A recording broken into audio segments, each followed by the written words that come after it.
That is a tough act to follow. Thanks for having me last. Get a little bit of participation from you. Can I see a raise of hands of people who think Congress has done a good job over the last 5 years? Not a laugh, so that might have been a yes. How about over the last 10 or 15 years? Last 25 years? I would agree. And I think a big part of that is how do we elect the congressmen and congresswomen to represent us? Now let me try all over again because I haven't seen an arm raised. I'm not sure if your arms are working. Who here believed Donald Trump when he said that Washington, D.C. is a swamp? Absolutely. Absolutely. I agree. And I think, well, we'll get back to that later. No, thank you for the introduction with the proper last name. But I am Steve Krystofiak. I am a local farmer down in Camp Verde. I'm one of only 3 people that in this race actually live in the district. The other one is Walt, and the other one is a mayor down in Williams over in Coconino County. Now you can run living outside the county. There's a gentleman way down in Tucson in the suburbs. Not sure if he knows very much about how it is living in a small town. But just because you can do something doesn't make it right. How old are you, Brooke? 10? You can tell a 5-year-old, I asked for a reason. You can tell a 5-year-old there is no such thing as the tooth fairy. Doesn't make it right. You didn't believe there was a tooth fairy. I'm not popping your bubble on that one, right? Okay, good. That's why I asked. So, the reason I'm running, question I typically get. I am disgusted at how the federal government has failed us. And it failed me in one particular way 10 months ago. I'm looking out the front door of my farm, and I see a wall of fire 15 miles wide coming to attack my farm. And that fire was happening on federal land. Might be surprising for some of you, but Arizona is approximately 45% federal land. And they are doing a horrible job doing that. We can get back to the argument, and I'm not going to get into it, but should that land belong to the state of Arizona? I would say yes, but that is kind of a pipe dream, I would say, but I'm going to be fighting for that. But what I will be fighting absolutely on day one is they have to manage our federal lands better. Yes. The number one reason of the federal government is public safety, public safety, public safety. And I believe most people will realize, both on the extreme left and on the right, is that they will acknowledge that public safety is our military and having a strong military. And I would absolutely agree with everyone. I don't need to see a raise of hands on that. I think we'd all agree. Another one for public safety is our border. And clearly the federal government is not keeping up to their promises. We are being invaded. That is public safety, and that is constantly being talked about. And in this red wave that we're talking about that is going to happen, just like back in 1994, just like the red wave that happened in 2010, we are going to have leverage in less than 10 months over that president that sits in the White House right now, because we are going to have leverage. And that is absolutely public safety. So that is our responsibility. I would have some disagreements with state law, people running for state legislature, that they want to use our Arizona tax dollars to secure our border. It's a nice argument to have where conservatives and conservatives are all trying to get to the same solution. But I want my federal tax dollars to be taking care of that. I personally don't want my state tax dollars to be solving that issue. And so I will be going to D.C. so that our federal tax dollars are going to be solving that border crisis that we have. Public safety number 3, why I'm running. Fire safety. Doesn't get talked about nearly enough. 80% of Nevada is federal land. About 70% or so of Utah is federal land. You go over to Virginia, and it's like 1 or 2%. You go to Connecticut, it's like 1 or 2%. So we as a West, a coalition, it is nice that, it's not nice, but forest fires do not care if you lean right or if you lean left or if you are in the middle. We are going to be able to put a coalition together in D.C. from places in rural Idaho, Malibu, California, where it's liberal. We're going to be able to get people from Utah, here in Arizona, to put a coalition together to make sure that forest fires can be put onto the main stage and get protected. Now that's not just fire protection, that's also fire prevention. I'm a big advocate in most things, not just for fire, that an ounce of prevention is worth a pound of solution or a pound of solving. So what do I mean by prevention? This district is huge. This district takes up about half the state of Arizona. There's a lot of different landscaping. Up here you have more of the grasses and sagebrush. I was just in Payson about 4 hours ago. You have the pines. I'm down in the Verde Valley where you have a kind of a combination of cottonwoods, you have grass, you have sagebrush. So there's not one solution at all, but DC is not the solution. We have to be able to get those answers from locals. Part of the solution is thinning, thinning, thinning. Yes. I have been to Oregon and Washington and I've seen clear cutting. I don't think the people in Pine or Payson or Flagstaff live in a beautiful area of our state to want to see the loggers clear cut. Nope. Now, I do want to see thinning. I've seen before and after pictures. If you could go back to the Sunday Funnies, you ever go to those? You don't even know what those are you? No newspapers anymore. Okay. So go back to the Sunday funny newspapers, and there was usually 2 pictures, and you had to see the difference between the left and the right picture. Do you guys remember that? Yep. I have seen pictures of before thinning and after thinning, and I really always can't tell the difference. But you know who can? Firefighters, the people who are going to be protecting us. So thinning, getting fire roads into to be able to protect us more. The reason I am running is because the backbone fire that caused that evacuation in Pine and in Payson 10 months ago was on the east side of that fire. Those people were evicted for 2+ weeks. I was on the west side of that fire, seeing that 15-mile wide wall, and I was scared. And every day I was hearing the fire captain every morning and every afternoon saying, we are the #1 most important forest fire in the entire country, and we don't have enough resources, we don't have enough resources. Yet you look at liberal policies of giving $50,000 to people who have medical degrees or law degrees. Sorry, lawyer. You're not getting that money back from me if I get elected to DC. You're not getting that from me. Yeah, that's right. You said you worked your way up. You worked your way through, yes. There's too many liberal policies, and we need to get back to public safety, public safety. And so, another one with forest fires. Starting wage just got bumped up for your average, or for your forest fire on federal lands. It got bumped up last year to $13.50 an hour. Where I'm at, you could go to Baskin-Robbins and make $15 an hour, scooping ice cream and air conditioning in July. Why are we... Say again? With free food. Yes, absolutely. Ice cream, yes. Why is a 17, 18, 19-year-old going to potentially look into wanting to become a firefighter if we're only giving them $13.50 No sense. an hour? No sense, right? Those heroes are going to be saving my land. Those people are going to be saving local ranches. Those people are going to be saving our national forest. And we treat them like garbage at $13.50. So what did that fire captain say? He said we didn't have enough resources. That was personnel. That was trucks. That was airplanes. That was helicopters. That was bladders. We don't have enough. Same thing, that federal government in DC is failing us on the border. We don't have that wall. We don't have the border security. We don't have forward operating bases like we did.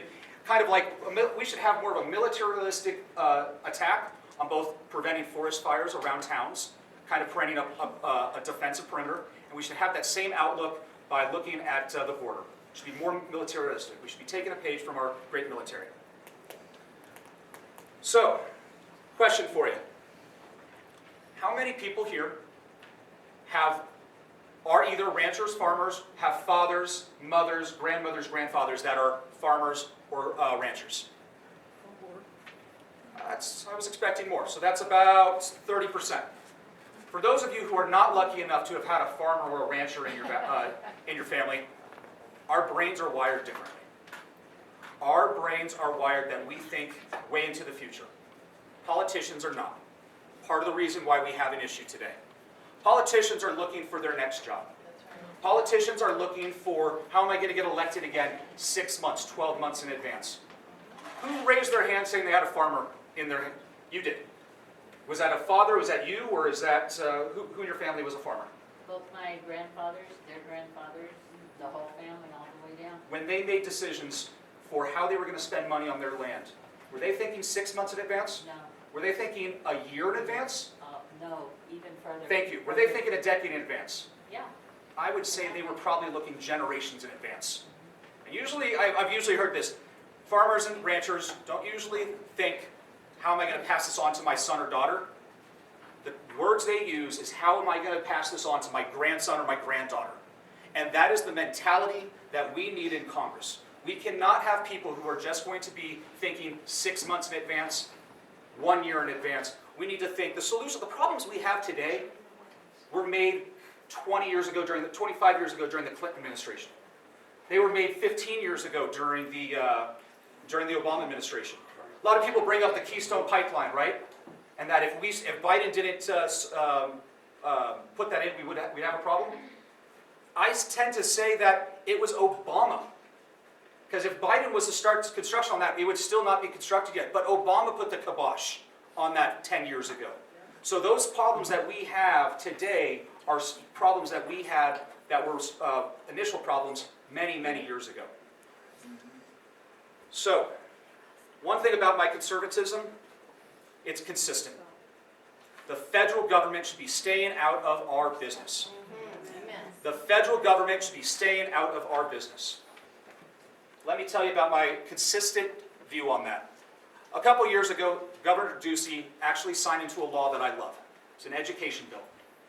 Today we have to, before you graduate high school, Brooke, you are going to have to take a test in about 8 years before you get your diploma that says that the test is the same test that your father would have had to take before he became a citizen legally.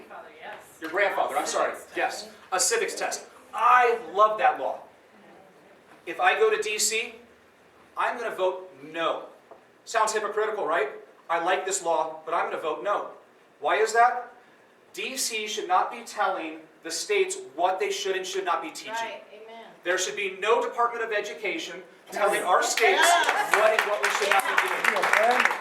I am consistent on that. There are going to be ideas that I like that I'm going to vote no against. Why is that? Because of my consistent conservative value in the 10th Amendment. D.C. does not have the solutions for our state. When you go back and look at ranchers, how you raise cattle in Colorado is different than how you raise cattle in Texas or here in Arizona. D.C. should not be telling and setting standards. Right. Let Colorado deal with those issues. Let Texas deal with those issues. And please, let Phoenix come up with the issues so that we can have them out here in rural Arizona. No. No? Okay. D.C. then it is. No, No. county. Say again? Well, at the county. The county. I'm not running for county supervisor, and I'm also not running for state legislature. I am going to be staying consistent that the D.C. should not be telling the state what to do. Yeah. So, who are my supporters? I am very proud of the fact that I have raised approximately $200,000 without hiring a single fundraiser. It has been me talking to friends who have known me for the past 40 years, 30 years. People who have been to my christening have donated. People who I've gone to high school, Little League soccer, and I want to bring up a friend, Dave Manning. My friend Dave Manning, he is a police officer. His wife's Brooke, actually, stays at home. I asked him for a donation, and I was expecting, being a single income family that's raising 2 kids, wife staying at home, I was expecting $200, $500. He donated $5,800 to my campaign. And I asked him, first of all I said no, and he said yes. And then I said, I need to learn how to be a politician and just take the yes. So, anytime where I'm spending money on my campaign, I am not only looking at my donors. Anybody who has donated more than $300, I have known for more than 5 or 10 years. Most I've known for 20 or 30 years. These are people whose weddings I've gone to. These are people who like I said, were at my christening, that I went to high school, played on the high school football team with. And so when I look at some spending of how other candidates in my race are doing, I am very concerned. Because let's get back to that second question I asked everybody. Who here believes Donald Trump was right about the swamp? Yes. Yeah. Do you guys want to see the swamp? They go away. I'm going to show you the swamp. Careful at the bottom. Here's the bottom. bottom. Here's the swamp. That is my competition that lives down in Tucson, not in the district. He has spent over $460,000 on DC consultants. He has spent almost $3,000 at the Venetian Hotel on the Las Vegas Strip. Las Vegas, last I checked, is not in our district. Really? You have Virginia, Arlington, Virginia, which is across the river from D.C. I consider the swamp Washington, D.C., Virginia, and Maryland. Yep. I see, and it wasn't just a one-time picture that this guy went ahead and spent $82,000 once. He has gone time and time and time and time and time again of spending money in the swamp. I firmly believe that how you campaign is a sneak preview in how you'll be as a politician.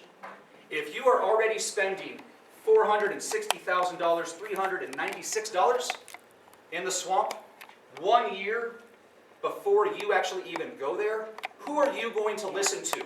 Are you going to come back here in Snowflake and listen to the voters that got you there elected? Or are you going to listen to Targeted Victory LLC? Are you going to look into Image Direct? Are you going to listen to CC Omen in DC? Actions speak louder than words. Actions speak louder than words. Actions speak louder than words. Who here thinks that this is the swamp? Raise your hands. Definitely part of it. Say again. Definitely part of it. Definitely part of it. The other people that's taking the money is the rest of it. Yep. I am proud to say that in this race, I have spent the least. Can't get more conservative than that. I have spent less than $5,000 because I am not going to spend Dave Mannion's money, who donated $5,800. He is sacrificing a vacation with his family.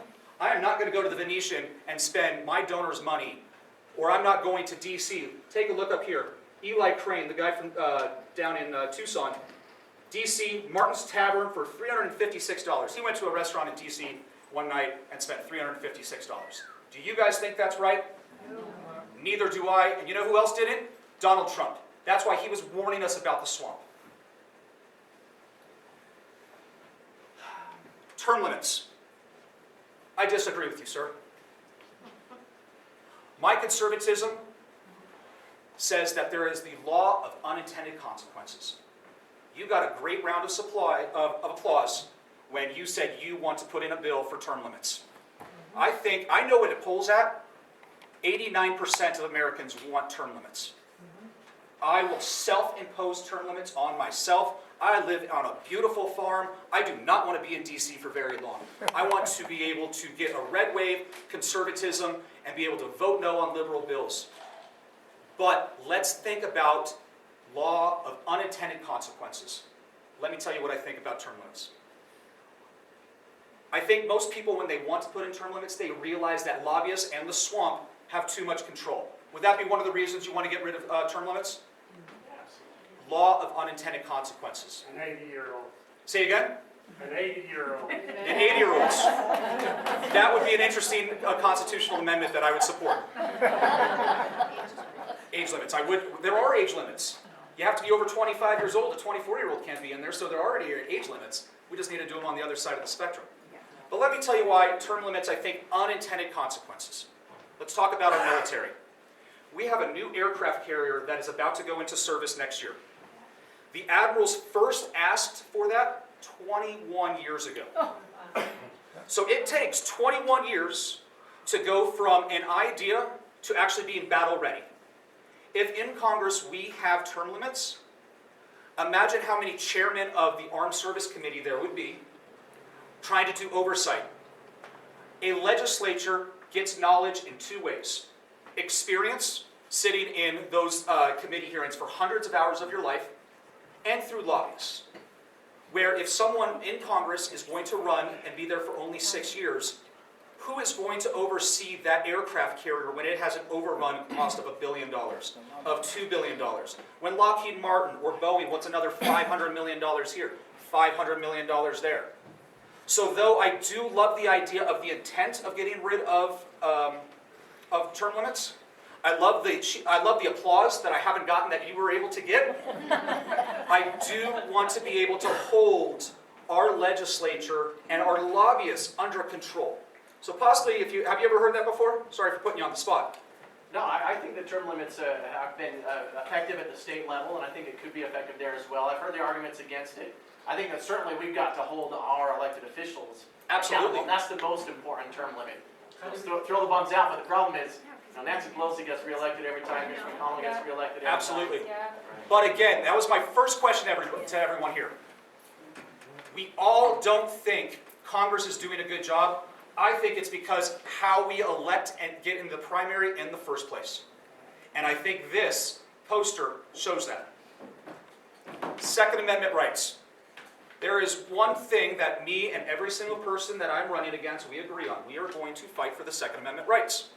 Oh, come on, thank you. I was looking for that. How did I have to? You're good at get followed. I need to work on it. But when it comes to fighting for the Second Amendment up in Capitol Hill in D.C., I don't know what that means.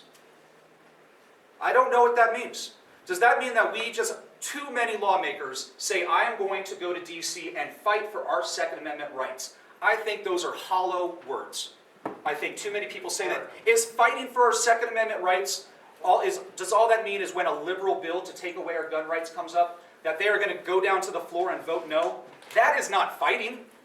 What that is for me is doing your damn job. Let me tell you how my brain works. One of the first things I'm going to do when I get to D.C. is I'm going to make a list of every single liberal Republican and conservative Democrat. It'll be a long list. But one thing that I hold true in this world is that people are scared of what they don't know, who they don't know, and what they don't know. And when some people, when those liberal Republicans or those conservative Democrats have never held a gun before, have never shot a gun before, I have empathy and I would understand maybe why they would want to take away our gun rights. So how do I think that I'm going to be fighting for our Second Amendment rights? I'm going to take them and grab a burger with them. Spend $25 on me. DC is expensive. It's an expensive burger. And I am then going to take them shooting.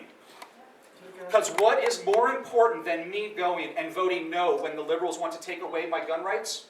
It is turning one of those yes votes into a no vote. That is more powerful. That's good. You don't know what a gun is. Time? One thing is that how you started, this all ended on this. One thing that you started with in the prayer that I appreciate was, it's a verse from Matthew. I'm not 100% sure which one, but it's, we have people that are in wolf clothing. Wolves in sheep clothing. Matthew, right? Wolf. Wolf. Love to take some questions. Yes, Ms. Blackman. So I would like you to turn Waltz around Sure. where you labeled him as a swamp, Sure. because I want to explain a few things on his. So let's have a look at it. Because I think it's important that the people get to see both sides, okay? So let's talk about this. Is this a question? Yeah, Planet Direct, that is advertising, right? These are mailers. America Direct. I'm sorry, were those again, mailers, advertising. were those mailed to people here in the district, or were those people Those mailed? are fundraising mailers. So it is okay? fundraising, okay. Yes, and when you mail them, anybody here want to tell me how much a letter costs to mail? A postcard? Okay, anybody want to tell me So how I'm sorry, much it is is to there a print question, is there a something? question for me? Yeah, that's it. My question is, you are over here blasting these two. You don't even know what these are. I know that that was fundraising. I know that that is a, I know that this one down here is consulting, because it's actually in there. So are you aware For one that- second, please. I'm not a politician. If you do not believe me, this is all public information and it does not get sent out enough. Go to the FEC.gov website. Again, that's the Federal Election Commission. Every dollar that gets spent, whether it's an $80 tank of gas, where can you get an $80 tank of gas these days? Or if it is $70,000 in Virginia, every line item comes up. So please, don't believe me. Look at that website yourself, make your own judgment. Right, and that's my point. My question to you is, why would you lump all this in with the DC swamp when you don't know what everything is for? And by the way, where are your other opponents and where is yours? Mine, I've spent less than $5,000. Okay, but where is yours? Where is it? We don't know that. FEC.gov, please. Okay. Go to FEC.gov, look up my own. You will see less than $5,000, where most of that money, almost $3,000 or $4,000 of it, is an accountant in Massachusetts. And I think I have a little bit for mailers as well. Most of it's an accountant. I'm not a fan. But for my big thing is, being a small business owner, I have only taken a paycheck in my entire life, 1 year back in 2008 or 9. Otherwise, I've always been self-employed. I know that profit is not just revenue. Profit is also expenses. And so how do I currently have the second largest amount of cash to be able to beat that liberal out of Sedona, Tom O'Halloran? It's because I know how to manage my expenses. Because I've been a small business owner. Not been, I still am a small business owner. And I know that profit is both revenue and expenses. We can't just always look at revenue, revenue, revenue. It's also how you spend your money. And I'm going to repeat one more time. How you campaign is a sneak preview into how you are going to be as a politician. Yes? I'm going to switch the conversation just a little bit because there's a topic you haven't covered. Go ahead. And we kind of need to know where you stand when life begins. Sure. What is your position? For me, abortion is murder. Abortion is murder. Abortion is murder. I believe life begins at your first heartbeat. I've had that faith since I was about 15 or 14 years old. I think that is when the Holy Spirit enters your body. So some I understand believe it's conception. I believe it's your first heartbeat, which is about 5 or 6 weeks in the womb. Something You just had not talked about Sure. Planned Parenthood or... Absolutely. Well, for me, and we have been fighting this fight for over 50 years, and it looks like we might be winning it in 1, 2, or 3 weeks. It will finally be a state issue. It will finally be a state issue. And the laws that are down in Phoenix are going to be what saves babies today. And so DC needs to stay out of it. Never fund any abortion on the DC level. That's called the Hyde Amendment. Absolutely supporter of that. But it will be a state issue, crossing our fingers if that leaked memo is true. Go ahead. Where do you plan to live? Because I don't think term limits are the important thing. I think living amongst your constituents is, we should not have to take a bus to Washington, D.C. to That's a talk long to bus. our legislatures. There are airplanes these days. Okay, well, you know what I mean. Big Yeah. group of people having to go Couldn't- address our legislatures. Where do you plan to live? Couldn't agree more. The sad thing about Congress, they hardly work. Since the mid-90s, 3 days a week is when Congress has been in session. I plan on getting my butt back to the farm back here in the district. DC for 3, maybe 4 days a week, and then they take the entire month of August off. They take the entire month, I think it's May. Congress just doesn't work, and they are overpaid. Will I get an apartment? Probably. I like to have a good night's sleep. I know there's some Congress people that sleep in their office. I'm not going to make that pledge. But yeah, I am not going to be living in DC. Any more questions for me? One question. Yeah, go for it. You say you're a local farmer? Yes. You never took money from the government? They haven't never paid you not to grow a crop? So the closest that would become is I just did my taxes. We'll talk about water conservation. Last year I spent over $60,000 to upgrade my water on my, it used to be flood irrigation. I put my money where my mouth is. I switched over to drip irrigation. I spent over $60,000 on that upgrade last year alone.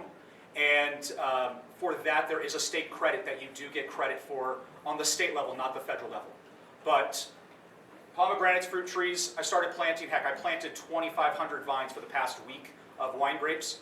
Otherwise, my crop is only about 2 years old. I wasn't lucky enough to inherit a farm. I saved up my pennies down in the valley and bought the farm about 6 years ago. And I've been turning a ranch. I bought a ranch. I bought dirt. I did not buy soil. I bought one well. And I built my home in the past 6 years. I've raised my crops over the past 6 years. And yeah, so irrigation is pretty much all I've been able to do for now. That's an answer. Thank you. Thank you. Yeah, go ahead. I just have one question. I'm very supportive of Walt. So, did you know that Walt was invited by the Republican who's going to try to be the Speaker of the House when the Republicans take back over? And he was kind of there, and had his entourage and all this to do some fundraising for him and things like that. And when he asked him, so who would you vote for if we helped get you elected? He said, I will vote for my district. And he got up and he was kind of mad and he got up and he left and he took no money from, he could have had tons of money from that. And I know this is a little tension right now, but I just wanted the people to know that. Okay. I have have not been able to be grateful or to have the experience to fly to DC and to talk to hopefully, one of the potential leaders of our Republican Party. But I've been here in the district working on that. Any more questions for me? All right. Thank you.